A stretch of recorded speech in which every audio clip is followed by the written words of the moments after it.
badut ini mau merampok bank. Sesampainya di pintu masuk, satpam berkata, "Sudah tutup, besok datang lagi." Badut itu mengeluarkan uang. Satpam akhirnya membiarkannya masuk. Lalu, badut itu menunjukkan dinamit di balik rompinya. Satman segera memberinya pistol. "Aku hanyalah pria tua tak berguna." Badut dan satpam masuk ke aula bank. Tangan kirinya memegang balon, tangan kanannya memegang pistol. Semua berhenti. "Aku mau merampok." Hanya 2 orang yang menoleh. Nasabah lainnya tidak peduli. Kali ini, badut berteriak lagi dengan satpam.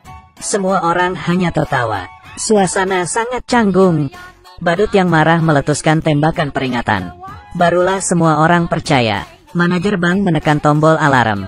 Semuanya disuruh meletakkan tangan di atas kepala.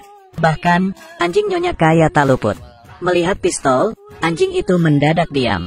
Ia memberikan kresek hitam ke teller. "Masukkan uang ke kantung sampai penuh." Nasabah pria di sebelahnya berkata, "Itu uangku." Mereka belum menulis tanda terima. Badut memiliki etika. Ia menyuruh teller menulis tanda terima dulu. Badut lalu mengurung semua orang di brankas. Satpam tua membantu menghitung jumlah sandera.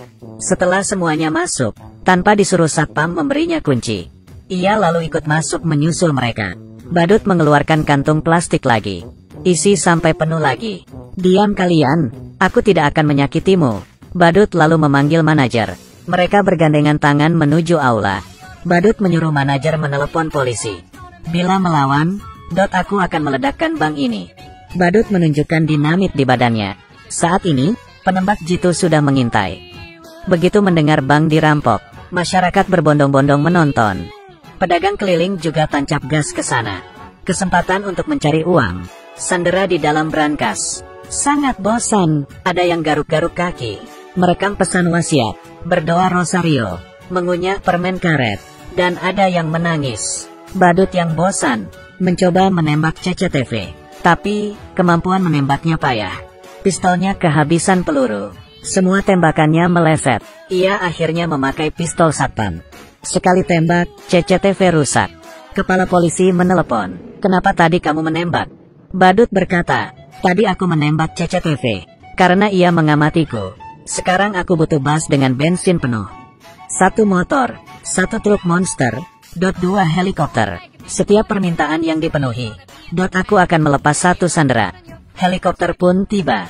Badut memilih 1 sandera untuk dilepas. Pria yang menangis tadi, muntah di sarung tangannya. Entah siang tadi dia makan apa. Di brankas yang tertutup, semua orang jadi mual mencium baunya. Secara demokratis, Badut menyuruh sandera memilih. Semua orang menunjuk pria yang muntah tadi. Akhirnya, ia dilepas. Pria itu jatuh dan muntah lagi. Bus dan motor pun tiba. Saat Badut memilih sandera, manajer bank datang dan berkata, "Aku berikan jamku senilai $12.000 ini. Tapi, kamu harus memilihku." Badut berkata ia adalah orang yang bersih dan tidak pernah menerima suap. "Kalau tidak, aku akan membantumu menjual jam itu. Harganya mulai $300. Setelah 3 kali meneriakkan $300 dan tidak ada yang menawar, Badut memberi manajer $300 dan membeli jamnya. Dengan sopan, ia mencopot jamnya senilai $2 dan memberikannya ke manajer. Badut melanjutkan pemilihan. Si pirang memarahi Badut.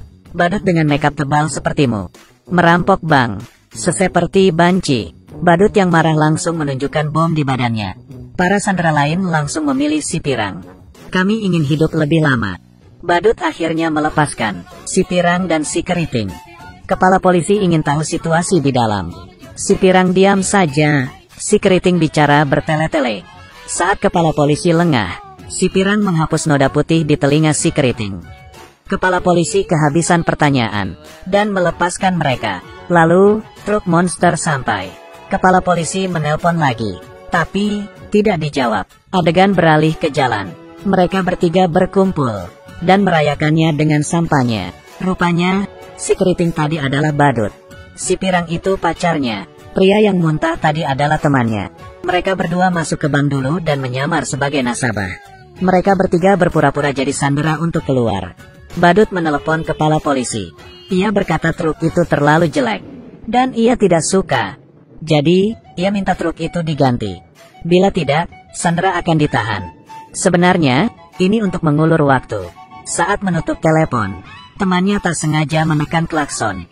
Kepala polisi merasa ada yang salah. Di dalam bank, tidak mungkin mendengar klakson sejelas itu. Polisi akhirnya menyerbu.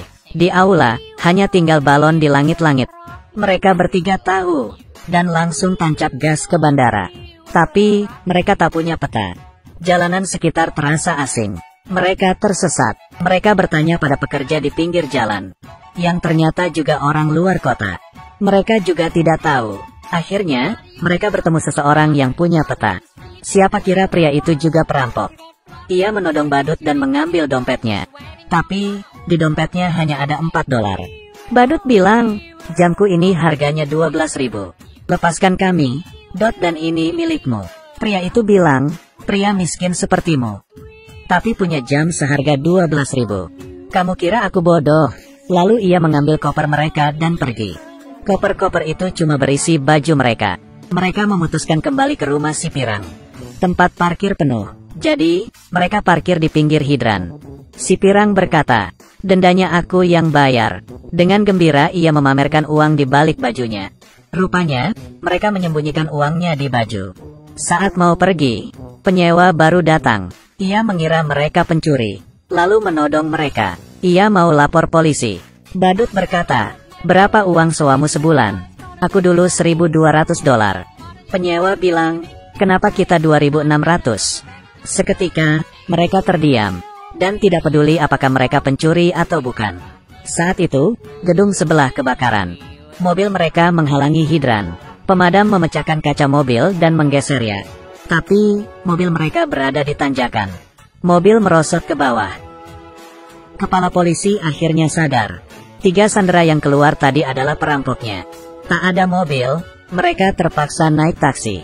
Setelah naik, ternyata supir taksi tidak bisa bahasa Inggris.